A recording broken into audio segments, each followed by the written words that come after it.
Yo, we back with another GOAT comparison, GOAT debate video. Y'all told me to look at the one he recently dropped. This was 5 months ago. So everything is fresh, everything is up to date. So before we get into it, make sure you guys like, comment, and subscribe, and smash that like button. Thank you for all the support y'all showed on these videos that I've been releasing. The Larry Bird, the Michael Jordan, the old school ball videos. Love every single one of y'all for that, for real. Let's get into it.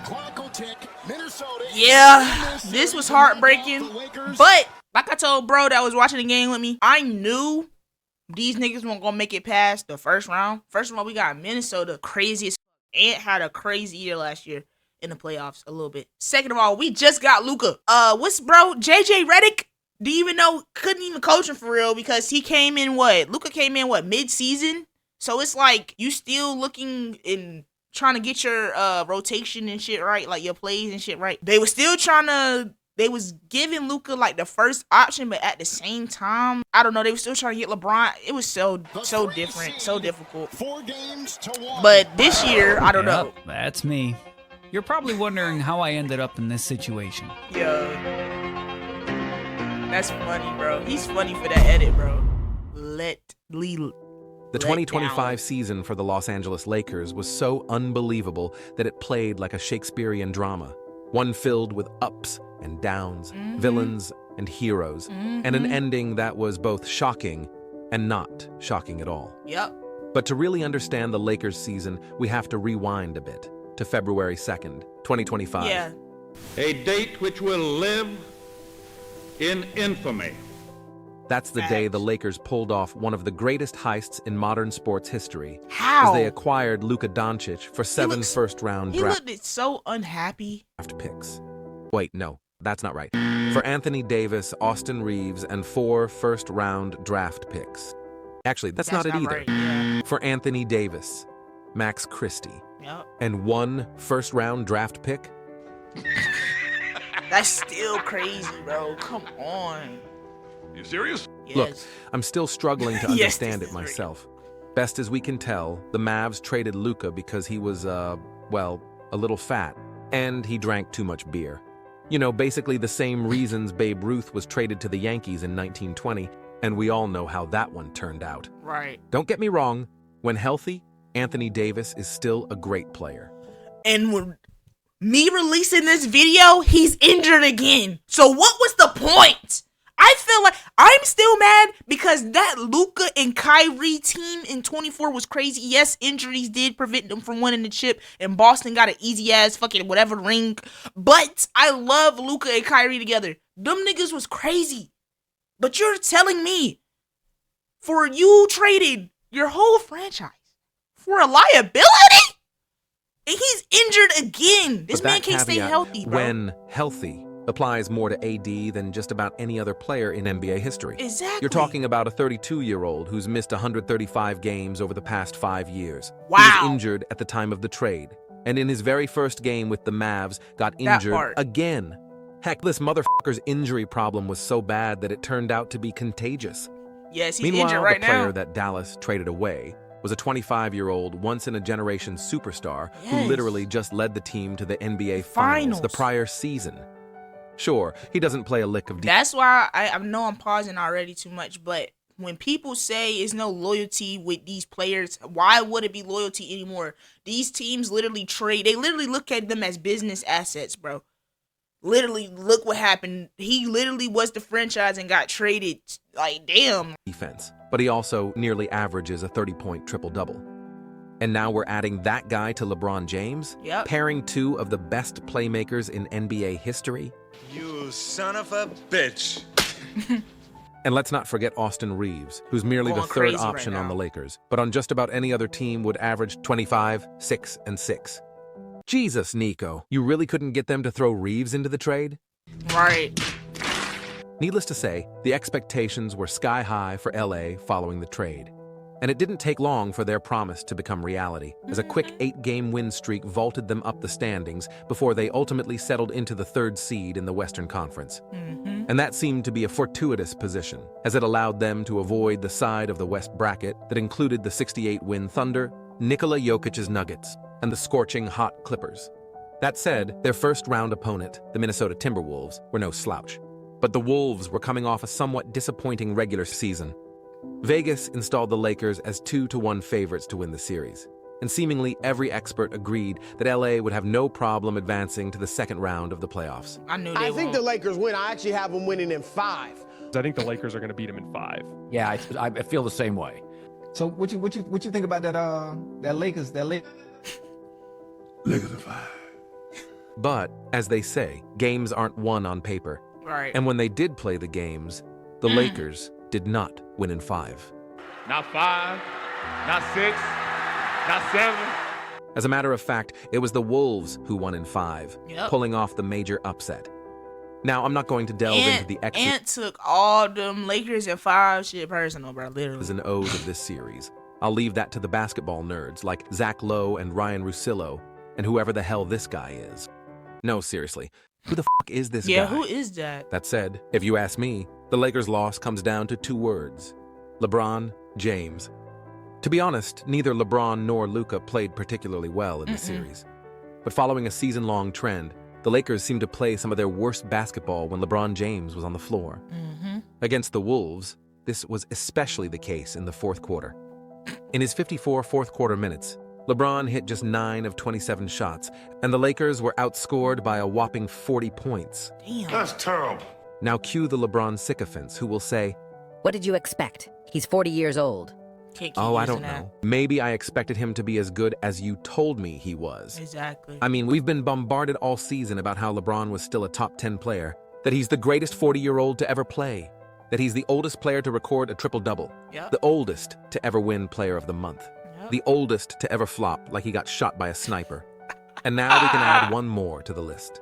The oldest player to ever shit the bed in the playoffs. And whether you're a LeBron stan or a LeBron hater, it's an undeniable truth that the end of this season for the Lakers was a major disappointment. And let me be clear what I mean by that. I don't mean disappointment in the colloquial sense. I mean, sure, we're all disappointed when our favorite team loses its last game of the season, whether that's in the first round or the last. No, what I mean by disappointment is the classic dictionary definition of the term, with a focus on these words: failure to meet expectations. That's exactly what the Lakers did. Remember, they were 2-1 favorites to beat the Wolves, and going into the playoffs, they had the 4th best title odds of any team. I just don't understand how people thought they was about to go all the way. Like, you got a 40-year-old man who's not even his best right now. Like, he played all right. Like he said, he played terrible in that series. Yes, that's why I said they not gonna win. I knew they weren't gonna win, bro. I knew they weren't gonna win. In the entire league. Yet here they are, It's after one you round, got Luka, watching the like, it don't work like that. If you really a LeBron fan or basketball, whatever, you know that this nigga come back the second year. His same thing with Miami. They lost that first year, won that other year. Then they went back to back, whatever. So I feel like it's gonna be the same with this. I'm not saying he's gonna win a championship because he's trying real hard to win that 5th ring, but I don't think it's gonna happen. He gonna retire with 4 rings. But for him to go out and just, because they got Luka and they about to go to the fucking chip, no, they still had to go through OKC. Come on, bro. Rest of the playoffs from their couch. And meanwhile, the pundits are left scratching their heads trying to find excuses for another LeBron letdown. But here's the more interesting point that you won't hear from the mainstream sports media. These late-season letdowns by LeBron are actually not that uncommon. I mean, sure, we know about the disastrous 2011 finals against the Mavs. Yes. That was such a catastrophic failure that even the shills on Clutch Sports' payroll couldn't sweep it under the rug. But believe it or not, there have actually been 5 times that LeBron has lost a playoff series as a favorite. And in each of those cases, his team was not just a favorite, but a substantial favorite. And peppered within those 5 occasions are also 2 seasons in which LeBron's team went into the year as a top 5 title contender, yet failed to make the playoffs entirely. By my count, that's a total of 7 seasons in which LeBron's team finished well below expectations. 7 seasons that ended in a huge letdown. And even in a 22-year career, that's a lot.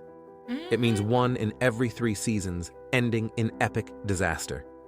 Now, is LeBron James 100% responsible for all of these failures? Of course not. But as the team leader, he gets the lion's share of the praise when things go right. Yep. So it's only appropriate that he should get a fair share of the blame when things go wrong.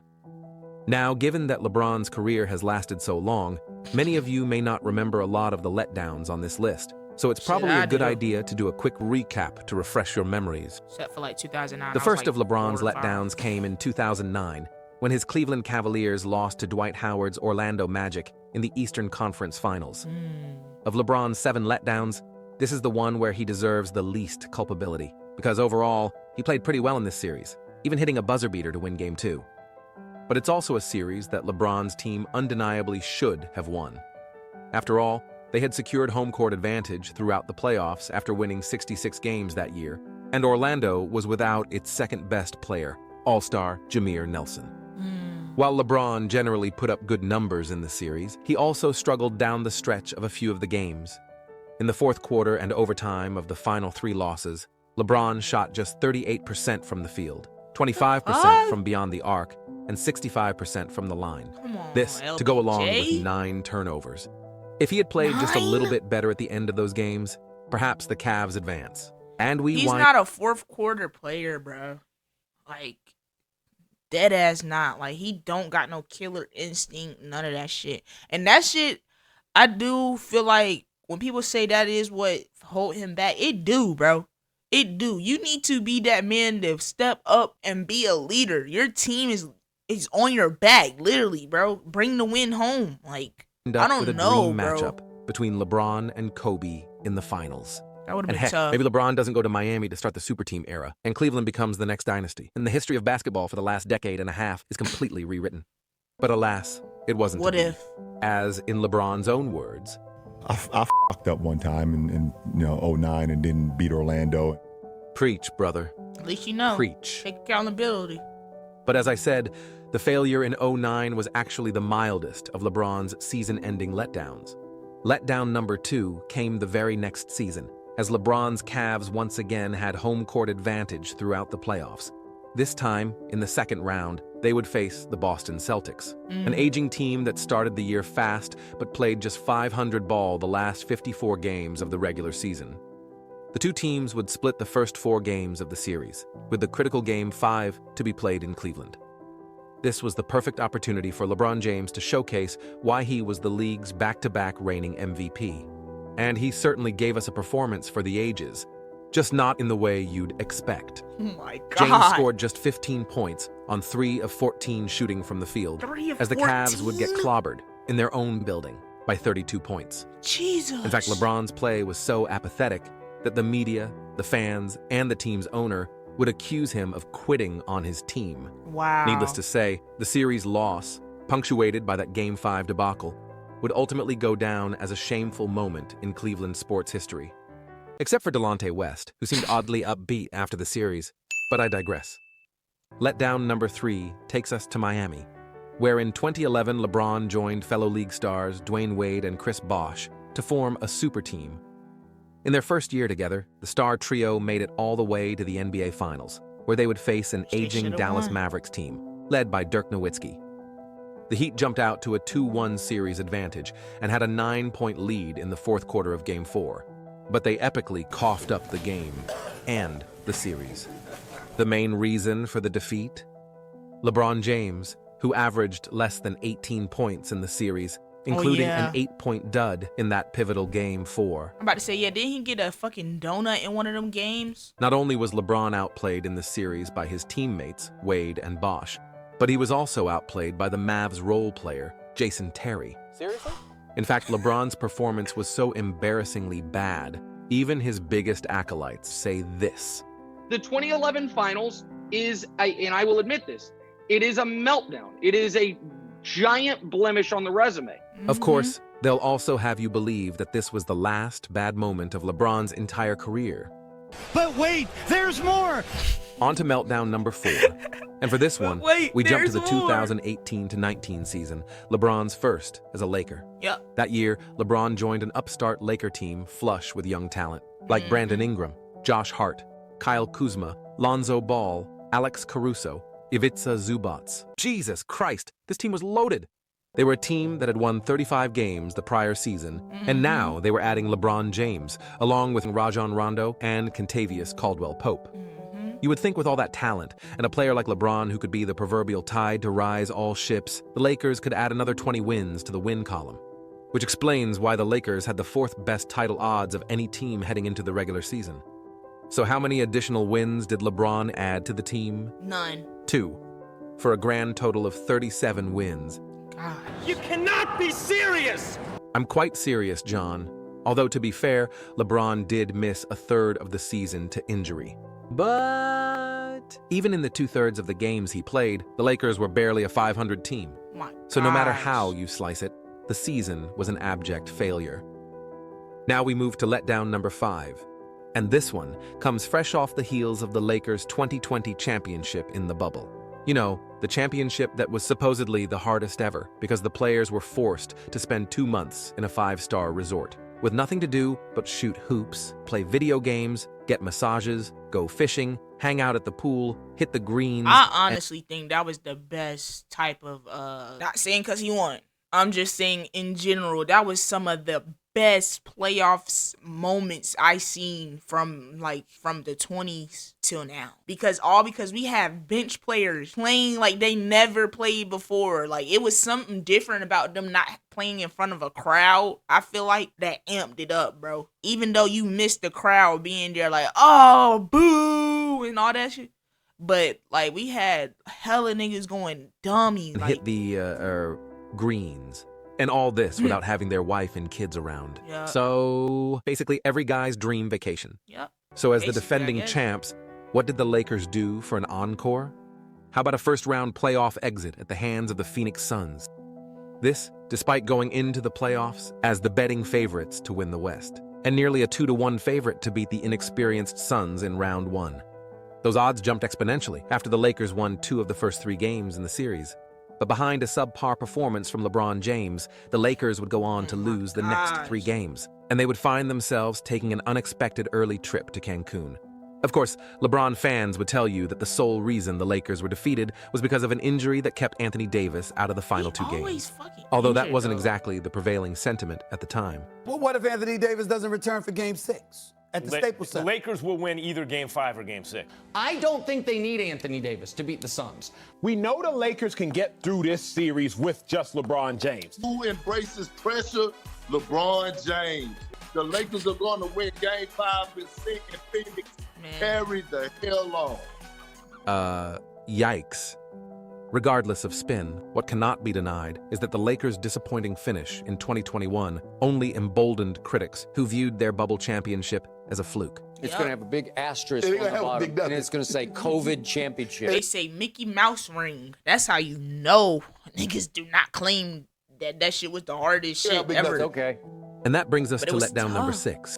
The 2021-22 season, in which the Lakers entered the regular season as overwhelming favorites to win the West. After all, they had assembled a kinda, sorta, super team. I mean, sure, we all look back at the LeBron James-Russell Westbrook pairing as a complete mess. Yes. But I think people forget just how productive Russ was before joining the Lakers. Yes. Russ was coming off a season where he put up 23, 13, and 13 the second half of the year. And he was joining a team that already had 2 top 10 players in LeBron and AD. And not only did they it's so crazy because it's like people make excuses for LeBron, but I just love the game for real. Westbrook was not a good point guard for this nigga. And it's because I feel like LeBron wanting the ball so much, and yes, he do pass and all that shit, but at the same time, he's the first option. I don't think Anthony Davis was the first option yet. Russ is used to being Russ. Russ was not able to be Russ during this Lakers period, and you could tell. And I feel like that took a toll on his mental because after the Lakers, it seemed like he just declined, bro. But I feel like because that's the media and the teams was like, oh, you're not Westbrook no more. And now he with the Kings. At first, he couldn't even find a team, but now he with the Kings. And hopefully he do good this season, bro. I don't know. Failed to win the West. It's so crazy. They didn't even make it to the playoffs. Heck, they didn't even make it to the play-in tournament. Sure, they did deal with some injuries. But even in the games that their star trio all played, they were merely a 500 team. And in the 56 games that LeBron played, they were 5 games under 500. And I find it silly to use injuries as an excuse, considering that there were a number of teams in the conference that had even worse injury issues and fared just fine. The Nuggets were without Jamal Murray the entire season and won 15 more games than the Lakers. The Clippers were without Kawhi Leonard the entire season and won 9 more games than the Lakers. The Pelicans were without Zion the whole year and without their top scorer CJ McCollum for 2/3 of the season, and even they finished with a better record than the Lakers. Heck, the Spurs played the entire season with a roster of a bunch of cast-offs from the local YMCA, and even they won more games than the Lakers. The bottom line is that, with all their talent and all their expectations, the fact that the Lakers failed to even reach the 10 seed is one of the biggest failures in modern NBA history. Just an absolute, unacceptable, unforgivable screw-up of a year.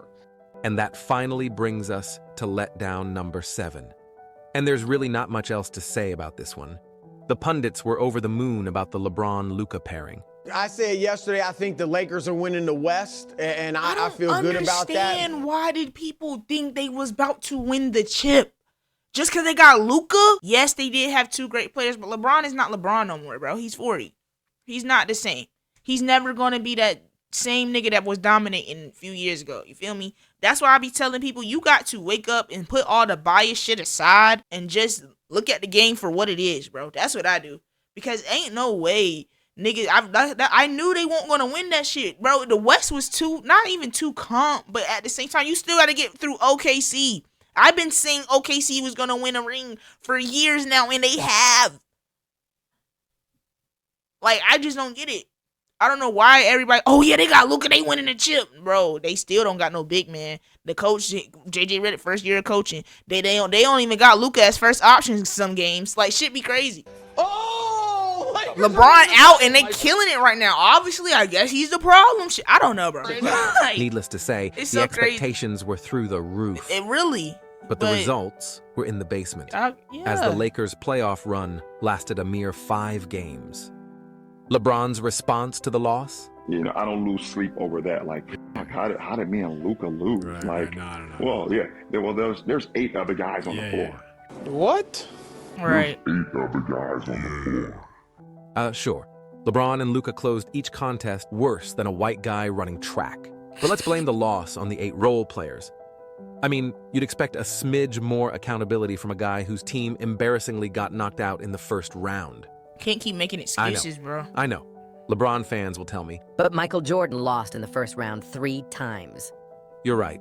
But there's a massive difference between losing in the first round as a 10-1 underdog with Charles Oakley as your second best player versus losing in the first round as a 2-1 favorite with Luka Doncic as your co-star.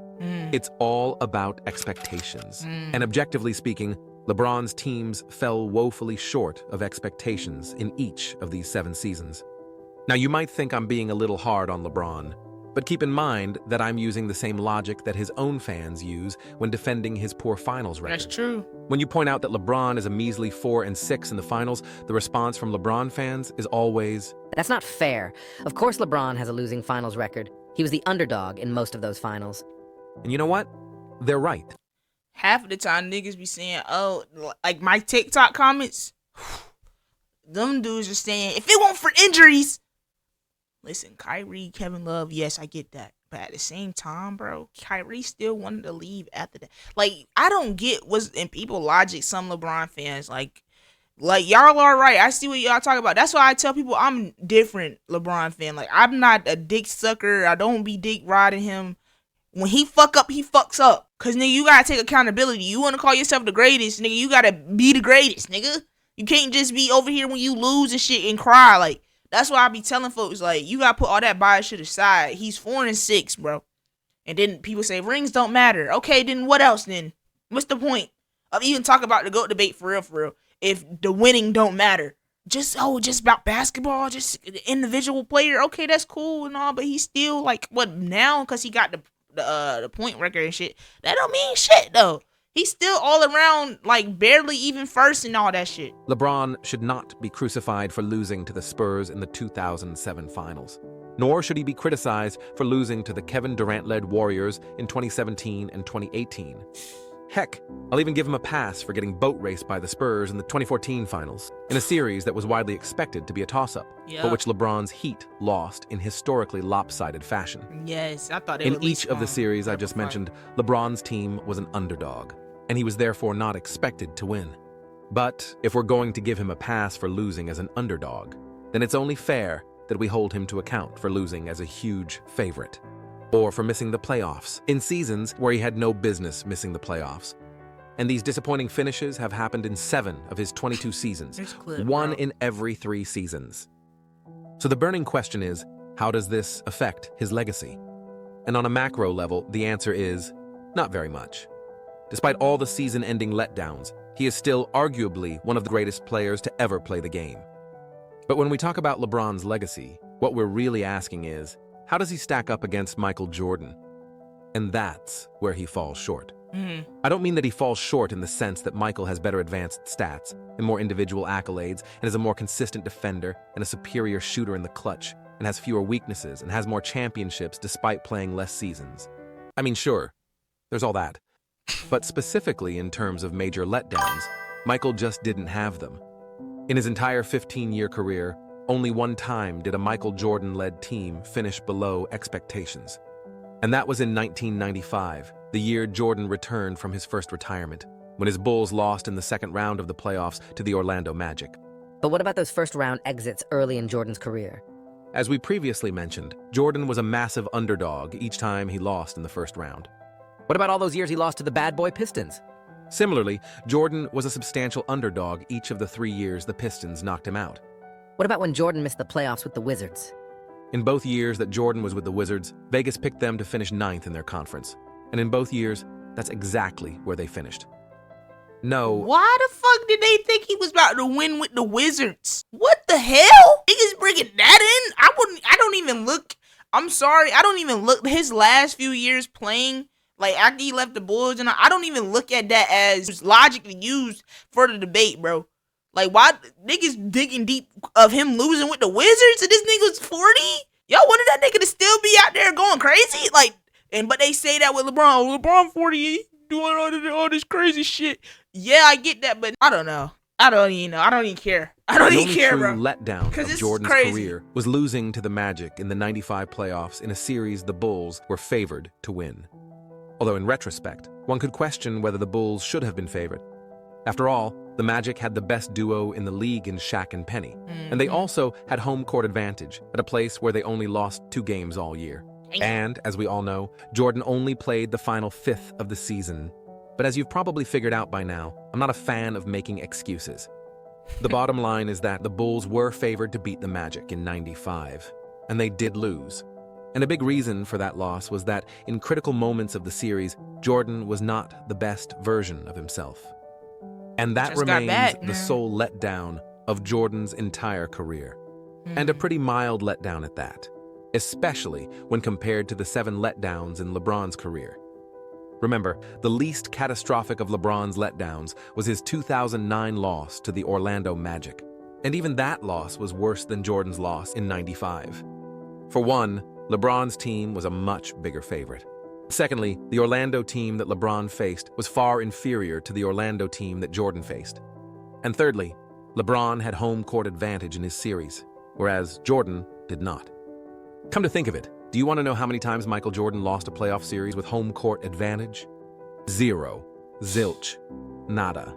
He was a perfect 24-0.